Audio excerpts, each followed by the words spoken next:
Many people are mistaken if they think you can achieve peace all the time through dialogue. When dialogue, negotiations, reason, rationality come to a dead end, then there is nothing left but the use of force. For 17 years, Israel extended its hand to Hamas, the international community, especially the United States, encouraging Hamas to drop their idea of annihilating the state of Israel. It was the condition that you cannot be part of the peace process without dropping your idea to annihilate a race. And Hamas could not do that, to accept Israel's right to exist.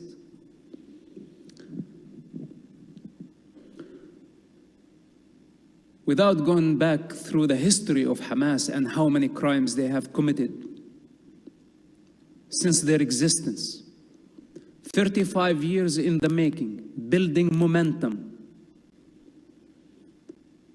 And on October 7th, they committed a genocide. This is a very important thing to understand. First of all, that Hamas nature is not a national organization. It's only using a national cause called the Palestinian cause, and a very broad term. Keep that in mind. Second, they commit a genocide, not a terrorist attack. Don't be mistaken.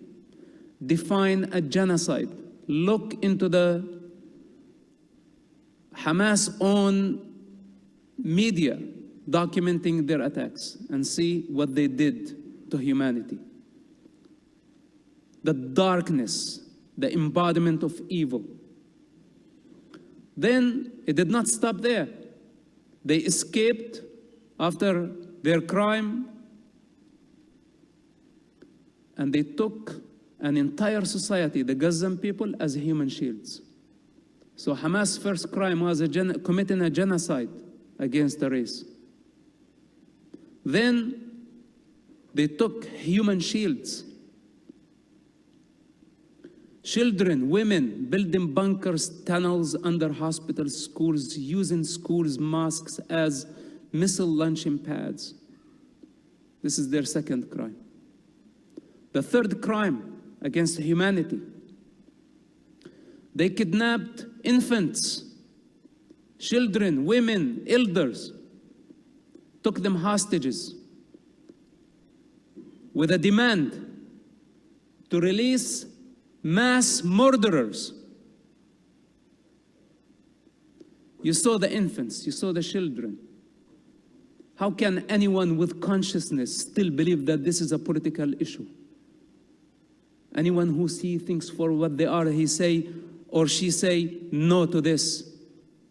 You are swapping or exchanging infants, babies, with monsters who have blood on their hand, spending 100 years supposed to be in prison. They want these terrorists, those savages, back on the street. This is why Hamas took hundreds of hostages. This is their third crime. Multiple crimes against humanity done simultaneously by the same savage group, and we're still debating whether they are okay or not okay. So Israel was left with no other choice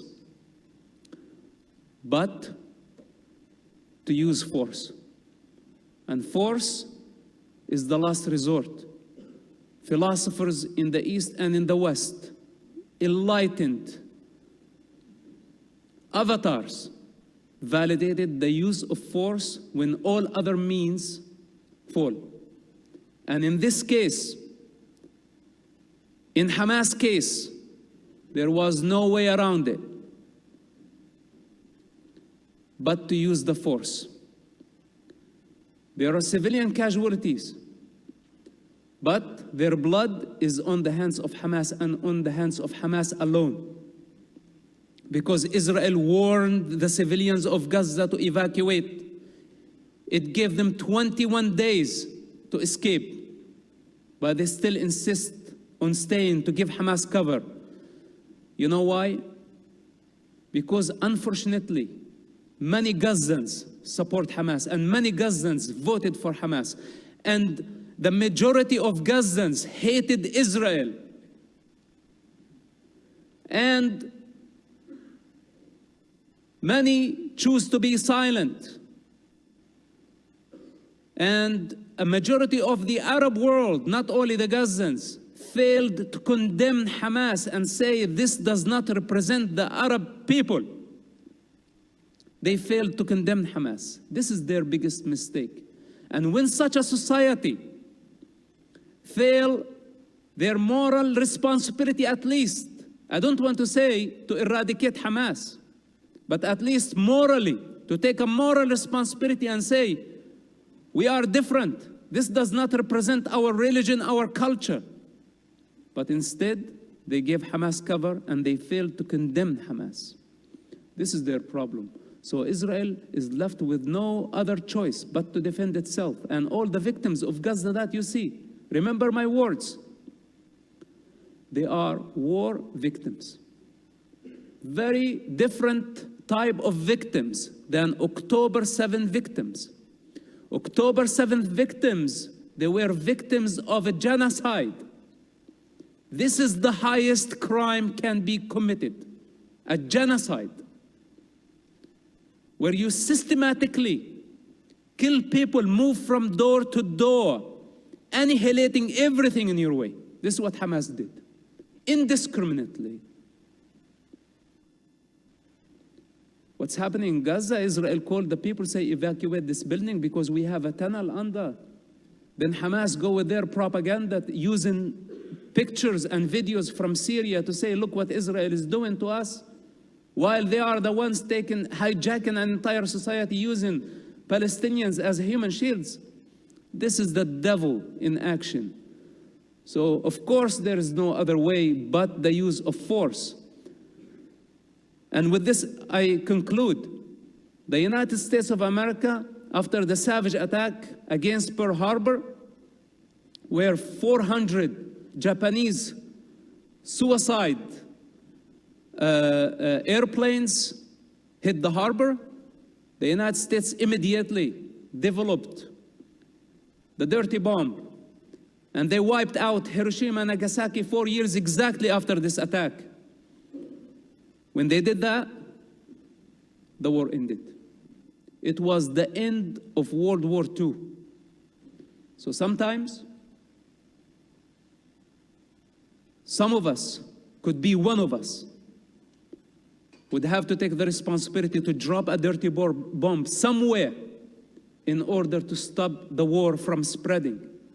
Because when a majority of people agree on violence, validate violence, justify genocide, and think it's a point of view to become a Nazi, in this day, it all begins with killing Jews. This is what happened last century. And Nazism, many thought of it as a point of view. And now history is repeating itself. And even in the middle of our educational institutions, we've been invaded by Hamas ideology, by the name of Palestine and by the name of revolution. Who cares? Anti-Semitism is Nazism, and it's rejected. It should be rejected on this campus, should be rejected everywhere in the United States. The United States should be the last country that allow this type of mentality to express itself, because Nazism is not a point of view. It is not. And we will never validate savages. So basically, Israel had no other choice but to use the force, and war is ugly. In war, people die. This is why Hamas should have not started this war from the beginning. They dragged all of us into this situation. But what I know for sure, that Israel will end this war. Whatever it takes, we have to eradicate them.